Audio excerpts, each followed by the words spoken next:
बिस्मिल्लाहिर्रहमानिर्रहीम अस्सलाम वालेकुम। Welcome to Mehboob TV Oman news. उम्मीद करते हैं कि आप तमाम दोस्त खैरियत से होंगे।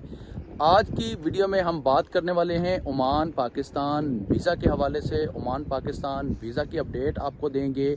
इसके अलावा ओमान के आउट पास स्कीम पर हम बात करने वाले हैं और वो हज़रात जो सल्तनत ऑफ ओमान के अंदर मौजूद हैं लेकिन उनको उनकी कंपनी ने या उनके अरबाब ने ब्लॉक करवा दिया है, तो वो किस तरह से ख़ुद को अनब्लॉक करवा सकते हैं और वीज़ा लगवा सकते हैं दूसरे अरबाब के पास दूसरी कंपनी में और ख़ुद को लीगल कर सकते हैं।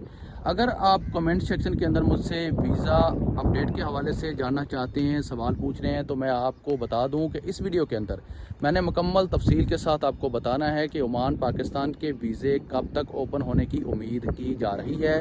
तो इस वीडियो को आपने कहीं से स्किप नहीं करना है, मुकम्मल तौर पर देखना है। इंशाल्लाह आपको तमाम सवालात के जवाब इसी वीडियो के अंदर मिलने वाले हैं।